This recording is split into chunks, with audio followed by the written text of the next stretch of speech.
پرسیارێکێک لەو هونەرمەندانەی کە خاوەنی دەنگ و سەدایەکی زۆر تایبەتە لە نێودنیای گۆرانی و میوزیکی کوردیا هونەرمەند عەدنان کەریمە لە ئێستا لە ڕێگەی بڵێن پیجی تایبەتی خۆی لە تۆڕی کۆمەڵایەتی بەرهەمێکی نوێی بڵاوکردەوە. بەرهەمەکەش پێشکەشەکات بە پشتیوانی لە ئازادی و سەربەستی.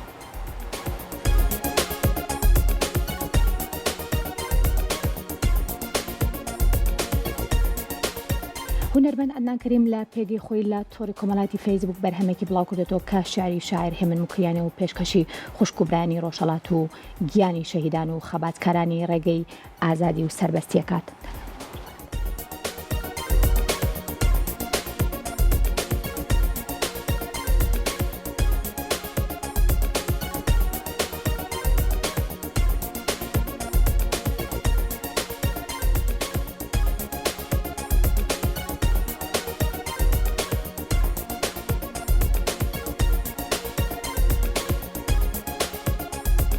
پێشکەش بە ئێوەیە.